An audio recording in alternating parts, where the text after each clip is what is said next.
आप सबका स्वागत है। नमस्कार।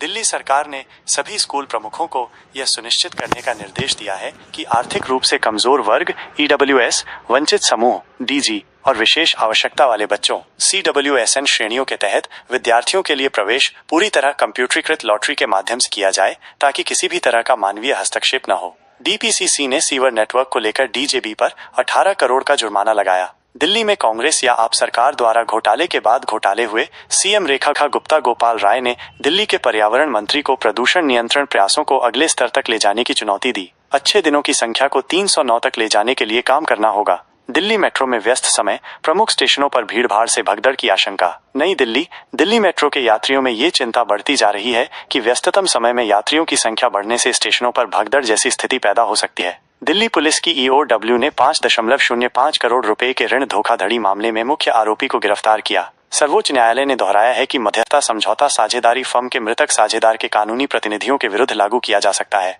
National centre for seismology (NCS) के एक बयान में कहा गया है कि रविवार को अफगानिस्तान में 4.2 तीव्रता का भूकंप आया। दिल्ली में 73 लाख रुपए की ठगी करने वाले आरोपी को हरियाणा से गिरफ्तार कर लिया गया है। परिवहन विभाग ने अपने ताजा आदेश में दिल्ली में सभी सुविधाओं RVSF को निर्देश दिया है कि किसी पुराने वाहन को जब्त या कबाड़ में डालने से पहले उसके मालिक को कम से कम एक बार निरीक्षण का मौका दिया जाए। IGIA में विज्ञापन देकर धोखाधड़ी करने वाला गिरोह पकड़ा गया। दिल्ली पुलिस की इंदिरा गांधी अंतर्राष्ट्रीय हवाई अड्डा IGIA इकाई ने हवाई अड्डे के कर्मचारी का रूप धारण कर एक यात्री को ठगने वाले 3 लोगों को गिरफ्तार कर लिया। दिल्ली के मोतिया खान इलाके में एक घर में सिलेंडर ब्लास्ट के कारण भीषण आग लग गई, जिसमें एक व्यक्ति की जलकर मौत हो गई। इस घटना में 2 दमकल कर्मी भी घायल हुए हैं। भारतीय पाक कला मंच ICF द्वारा ITPO और हॉस्पिटैलिटी फर्स्ट के साथ मिलकर आयोजित ये कार्यक्रम 39वें आहार अंतर्राष्ट्रीय मेले का हिस्सा होगा। कुलिनरी आर्ट इंडिया CAI के 17वें संस्करण में देश भर से 600 से अधिक शेफ 4 से 8 मार्च तक प्रगति मैदान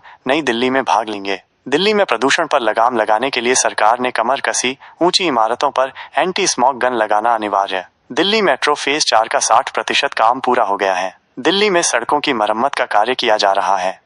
दिल्ली में नई भाजपा सरकार के मुख्यमंत्री और मंत्रियों को सरकारी आवास आवंटित करने की प्रक्रिया तेज हो गई है, सूत्रों ने शनिवार को बताया। लोक निर्माण विभाग के पास राज निवास के पास सिविल लाइंस में कुछ बंगले हैं और दरियागंज में तथा DDU मार्ग पर भाजपा मुख्यालय के पास एक बंगला है। इन संपत्तियों में राज निवास लेन में बंगला नंबर 2 और दरियागंज में अंसारी रोड पर बंगला नंबर 115 शामिल है। दिल्ली सरकार पार्किंग शुल्क में वृद्धि पर विचार कर रही है ताकि ट्रैफिक जाम और पार्किंग की समस्या को कम किया जा सके। इस प्रस्ताव पर जनता से सुझाव मांगे गए हैं और अंतिम निर्णय जल्द लिया जाएगा। दिल्ली और NCR के कई इलाकों में हाल ही में हुई बारिश के बाद मौसम सुहाना हो गया है। पहाड़ों पर हो रही बर्फबारी के कारण तापमान में गिरावट आई है, जिससे दिल्ली वासियों को राहत मिली है। मौसम विभाग ने दिल्ली और NCR में आगामी दिनों में आंधी तूफान और बारिश की संभावना जताई है। इसके मद्देनजर ऑरेंज और येलो अलर्ट जारी किया गया है और लोगों से सावधानी बरतने की अपील की गई है। आप सबको फिर मिलेंगे। नमस्कार।